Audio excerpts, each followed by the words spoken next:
Welcome to the Ergonx Gait Lab, and today we'll be talking about gait analysis using Ergonx inner soles. To test how well our inner soles work, we brought in some of the expert fitters from the athlete's foot to assess and treat their different foot types. In order to fully understand gait analysis, it's essential that you have a basic understanding of the anatomy of the foot. The foot is comprised of 26 bones. These 26 bones determine the gross shape of the foot. The gross shape of the foot determines how the foot will interact with the ground and ideally how the foot will function. Abnormal motion or function will generally lead to some sort of pain or discomfort in the foot, and how the foot interacts with the ground can be controlled by inner soles, shoes, and exercises. The part of the foot that directly contacts the ground is called the plantar aspect of the foot. The plantar aspect of the foot is contoured by three arches. These are the medial arch, the lateral arch, and the transverse arch.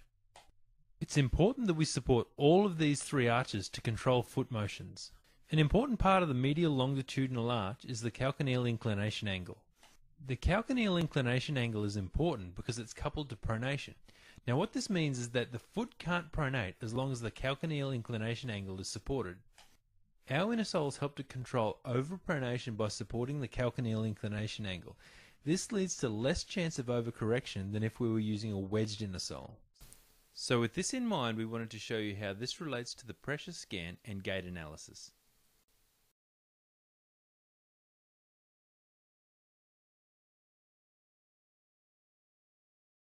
You can see that when we're looking at our first customer, he has a high arched foot, and late in the stance phase, the center of pressure medially deviates. This is more pronounced on the right foot.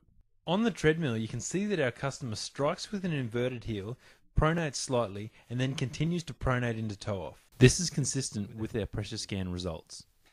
You can see that when our customer is weight bearing on his right limb, that his foot is 4.5 degrees pronated, where 4 is the acceptable level of pronation. When our customer is running, it's difficult to see anything at full speed. However, when we slow this down, you can see that the amount of pronation has increased on the right-hand side to 6.5 degrees.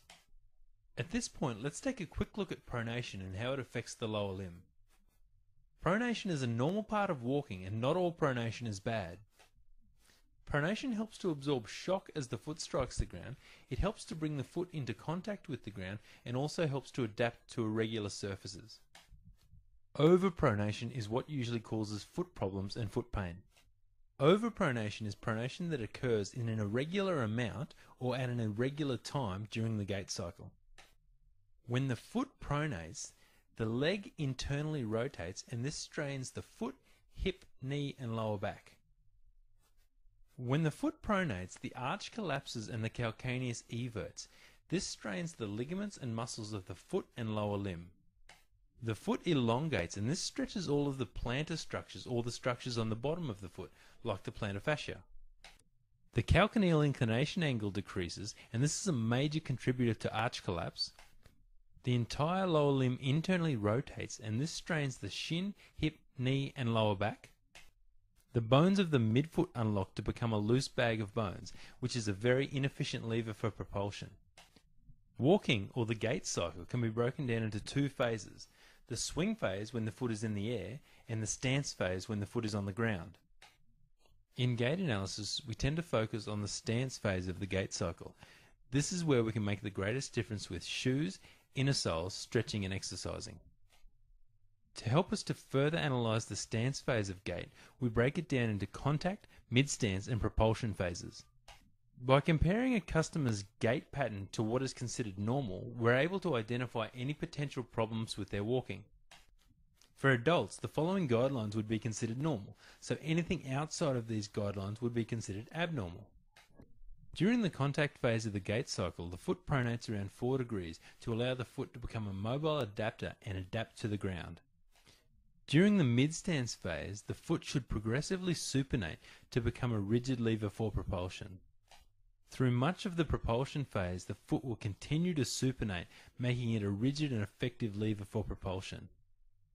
Now let's take a look at the difference that a well-fitted running shoe makes to the gait cycle. In the side-by-side view, you can see that the overall pronation has been reduced by 1.4 degrees.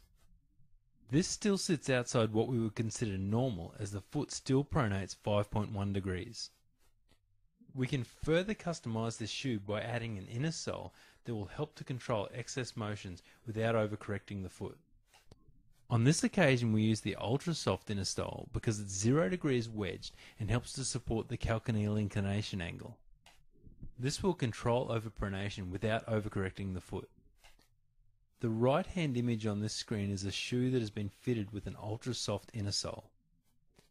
You'll notice that the overall amount of pronation has been reduced to 4.4 degrees, which is very close to a normal amount of pronation. The large majority of running injuries are stress and overuse related injuries. Any reduction in the amount of overpronation will help to limit these injuries long term. So in summary, adding a well-fitted running shoe in this case reduced the amount of overall pronation by 1.4 degrees, and then adding the Ultra Soft inner sole reduced the amount of overall pronation by 0.7 degrees further.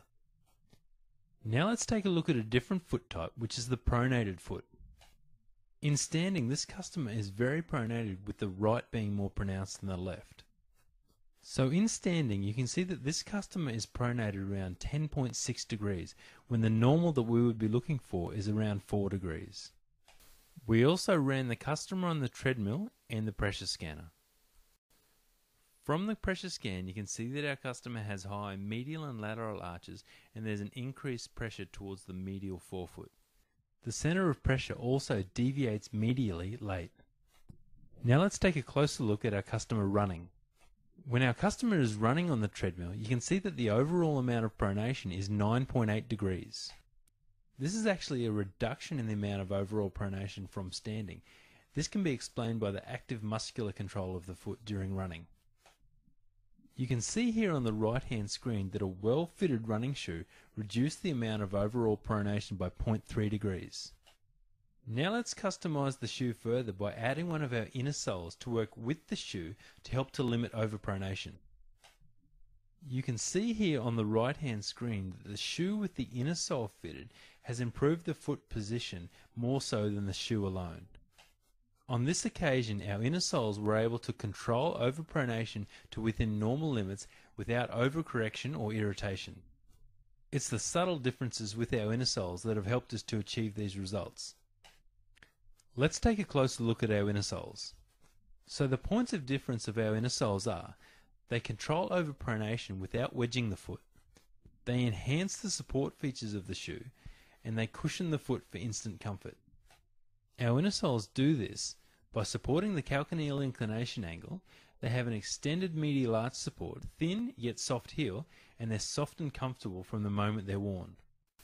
Let's take a look at 3 common pressure scans and how these relate to the use of our inner soles. The first pressure scan is for a typically pronated foot. From the pressure scan results, we can see that there's increased pressure on the medial or inside part of the foot.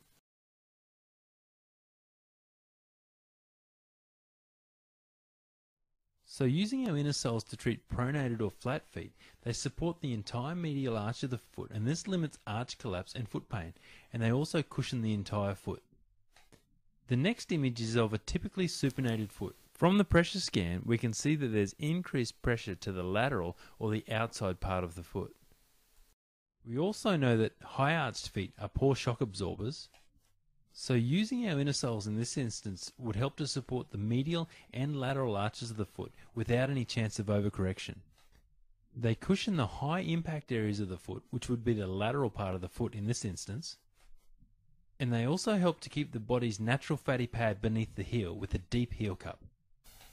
The next pressure scan is of a typically neutral foot. You can see that there's arches present on both the medial and lateral side of the foot. We know that our inner soles support both the medial and lateral arches of the foot without destabilizing the foot. They also cushion the high impact areas you can see here on the pressure scan. So using our inner soles to treat neutral feet, you'll effectively cradle the inside and outside arches of the foot without overcorrecting. The soft pour-on will cushion the high impact areas of the foot. The deep heel cup will also keep the foot's natural fatty pad beneath the heel to further enhance cushioning. So the overall result of using our inner soles on a neutral foot will be a more comfortable and more efficiently functioning foot. Thanks for watching the Ergonx Gait Lab with the athlete's foot. For more information on our products, please go to ergonx.com.au.